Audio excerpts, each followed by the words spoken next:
Welcome back to the weekly news roundup. This is the privacy and the security editions, and today we are talking about some fun things. These are recorded live Fridays, 9 p.m. Eastern Standard Time. If you'd like to catch the show live, we are also now streaming on 5 different platforms. I have those linked on the website at SwitchedToLinux.com in the articles, which will be linked in the description of the videos. And with that, let's go ahead and dive right on in. First, TikTok is now testing nearby feed to display local content. Of course, we know that TikTok collects, stores, analyzes, and uses all of the data from all of the stupid Americans like derpy. And really, isn't it like, I mean, can you guys confirm, isn't it like the derpiest and the most incompetent of Americans that are over on TikTok? Those are the people that want to troll it, like libs of TikTok. In reality, you watch all this kind of stuff, and it's just like it has degraded our minds into sure morons. And we also have to remind you, I was one of the first I know of who did a video on YouTube about TikTok being owned by ByteDance, who is a Chinese data analytics and AI training firm. What do you think they were doing with that data? And of course, now they're just utilizing location data. So when you're using TikTok, it's going to show you content from things nearby you. So, hey, isn't that exciting? Well, VPNs on iOS are broken, so when you're watching Ben Shapiro and you get convinced to download ExpressVPN because they cannot track you if you're using ExpressVPN, which is a total lie. If you have logged into your content, ExpressVPN does not really help you much. No VPN, in fact, helps you much. But with that being said, I know, I must apologize, community. I said the name of Ben Shapiro, and that must have been triggering for all of you guys. If you guys did not see it, he simply showed up for a meet and greet at the Daily Wire stage at the podcast event this week, and the podcast event apologized for this evil guy showing up. And I'm not a huge Shapiro fan. I think he's a moron in many ways. But he is entertaining. I got to say that. VPNs on iOS, however, are broken, and Apple doesn't seem to be doing anything to fix it. Of course not. What happens is when your iPhone turns on, it makes a bunch of data connections, and when you install a VPN and connect it, it doesn't break the data connections to refeed those. Any data connections that were online are continuing online, which means any Apple services that start before your apps and your VPN start will still be able to pass data unencrypted, bypassing any VPN. And it's not any one explicit one, it's any VPN. They are aware of the issue, goes way back, several versions, and they don't seem to care because they want that data. As we had established, was it last week or 2 weeks ago, that yes, indeed, Apple is working on their own advertising network, which is something several of us in the community have speculated on for a while, but now we actually have some solid proof from this guy who is doing a lot of data analytics, measuring bandwidth and things like that. So if you are using a VPN on iOS, understand that it may not be protecting you nearly as much as you may think. Well, Oracle is under fire for selling personal data for billions of users. Basically, Oracle very silently went into the data brokering business, utilizing all of the different services that they're using and getting in here and starting to monetize the selling of information, which has actually run afoul of several different laws.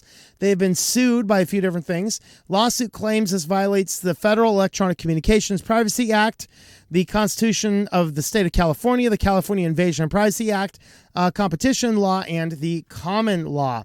And basically there is a video which the company CTO and founder details their data harvesting practices and how the data is used to predict purchasing patterns. So this is one of those ones where they're using the data in order to predict the things you're going to buy, so that as you are buying different things or you're getting ready, they can make predictions about products they want to sell, where they might want to run ads to, where they might want to interface in order to understand the buying habits. This is a big deal where you might want to watch out that people will be able to track down and analyze what you may be buying. Of course, your monthly reminder to watch the Selfish Ledger video. Go to anywhere you watch videos, type in the Selfish Ledger. This is what Google's ultimate plan was. 3-step phase. The first step was to get you involved in the system so that you start relying on it. And I see people all the time now, like, when did we stop texting with our hands and just start, okay, enter text, explanation. It's like, dude, stop it. You do realize all this stuff is going to Google servers, right? But the first thing is get you addicted to the service. The second is for the AI to start analyzing the information it doesn't have about you and start pushing and suggesting you buy things that are smart compatible, of course, that are going to allow them to get in and fill in the gaps of what the AI doesn't know about you. That's phase 2. And then phase 3 is for the AI to start pushing and shifting you based on all this data in the direction it wants you to move in whatever way it seems that you're going to be susceptible to moving in that direction so that they can cause a hive mind of social change. That is Google's plan. That is what they have done, and this is why I'm so hard on privacy. Well, this feeds into the same thing. You analyze data and sell information about what people are going to buy. This is powerful information that will allow you to direct products and direct prices, because some things, ever go in store and say, if that was $5 cheaper, I might buy it. Well, there's some things, if they determine, you're going to buy this no matter what it is, it tells them what things to jack the price up on. These are things to think about. All right. This is a good win out of Columbus, Ohio. An Ohio judge rules that surveillance to prevent cheating could form a slippery slope to more illegal searches. Basically, what he says is he deems that these tutoring services that popped up during the coup are unconstitutional because you had to go in there and show your ID and then show around. He said what happened is many people had to go into their bedrooms, and you have a reasonable expectation of privacy inside of your own home. So being forced and compelled to show a stranger on the internet your private residence or your private bedroom is a violation of the Constitution. Now, to be clear, a company does not have you do not have a constitutional right to be protected from privacy against a corporation. However, many of these schools are extensions of the state. And because of this, this is where these can come in.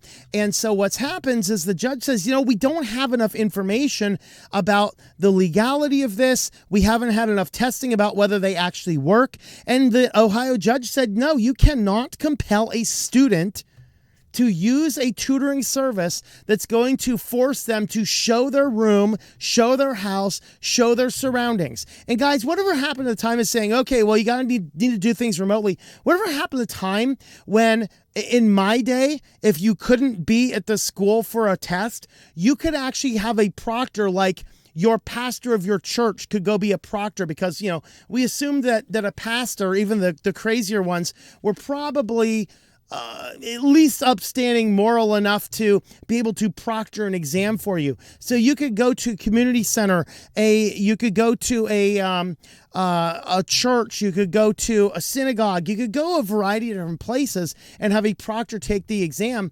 Why is this no longer an option? Notice nobody even thinks about this. No, instead we want to have some creepy guy in a Wi-Fi hotspot in a tent somewhere, or maybe worse, some creeper in a van in a grocery store parking lot, sit there and watch you hold up your ID into the camera so the strange guy can, take photos and screenshots and, steal your identity or whatever else, because I'm sure that these people are not vetted all that clearly.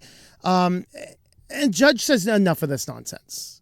Praise you, Ohio. That is totally awesome. And so I railed against these things, of course, but that was that. And on to our last one. This is a fascinating story on so many angles. So the general headline is Google refuses to reinstate man's account after he took medical images of his son's groin. My initial thought is, why are you taking images of your son's groin? Well, okay, so here's the basic story. This is in the middle of the koofiness, so the hospital's like, stay away. We might get a virus that has a 99.9999 repeating percent survival rate.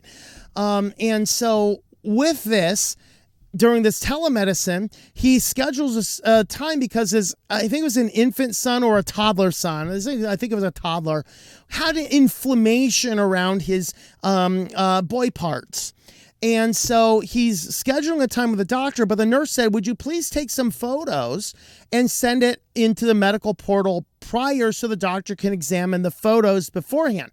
So he uses his Android phone, takes photos of the boy parts, and then sends them up into the medical thing. Well, Google gets a hold of this and says, whoa, you're uploading bad stuff, and they send the police over. The police knock on the phone. They come in, they get a warrant to search the phone, search the house, search the work. They find, of course, that he's not guilty of anything because the doctor's like, yeah, I told them to take pictures, and they didn't find anything else. So, okay.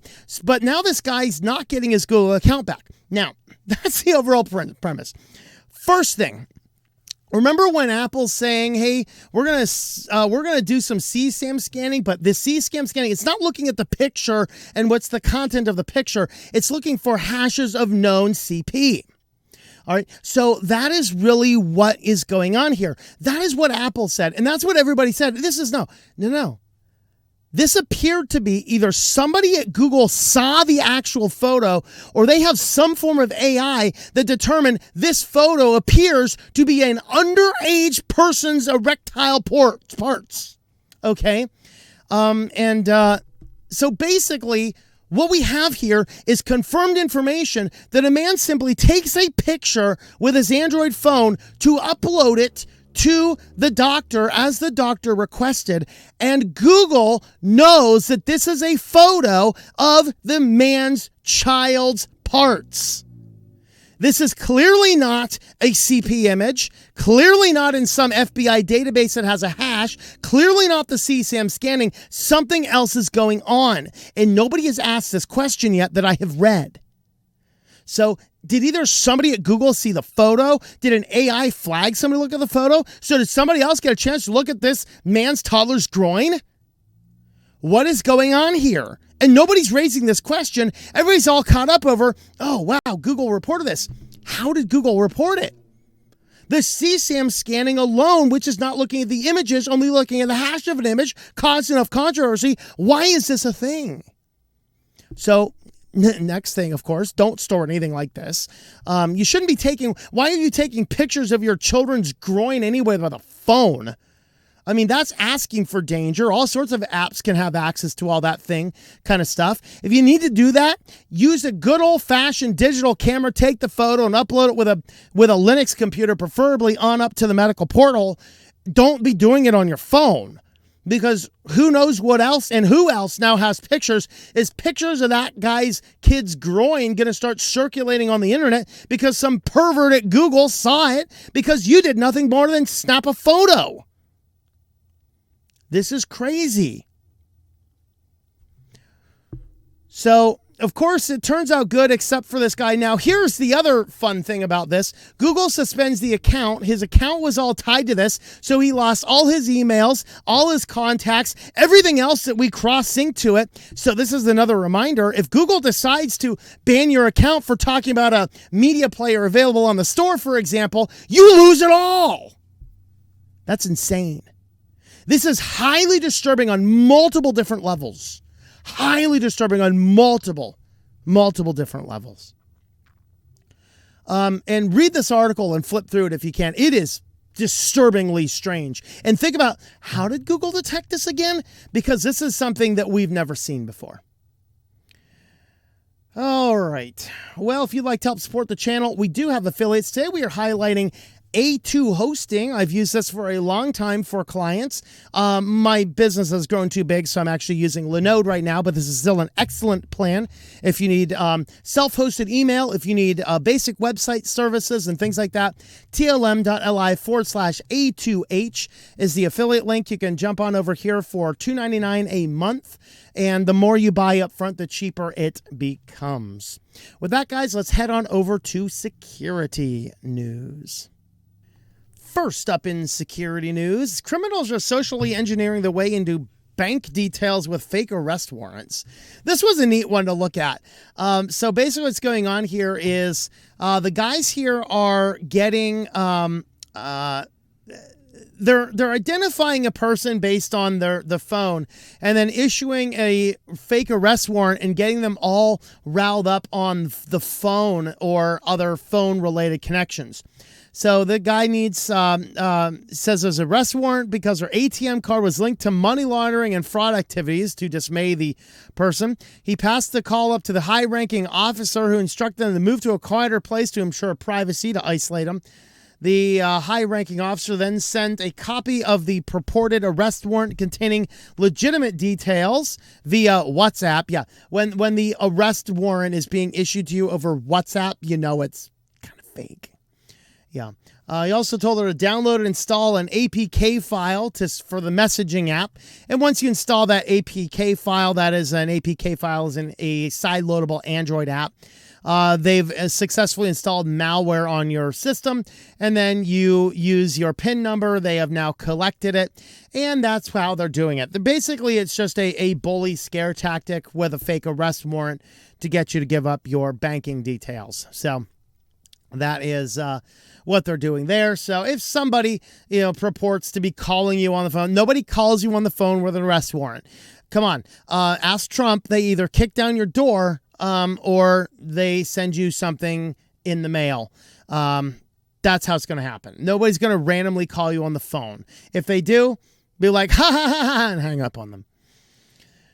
All right. Dr. Webb identifies attack on WhatsApp and WhatsApp business messengers installed on counterfeit Android devices. So what's going on here is malicious actors are creating fake smartphones that are very good copies of existing phones and selling them at places like eBay, online markets, and they are putting malware on the phones, which contains malicious WhatsApp and other applications in order to intercept information. As of right now, they have the P48 Pro, Redmi Note 8, Note 30, and is it Mate 40 phones.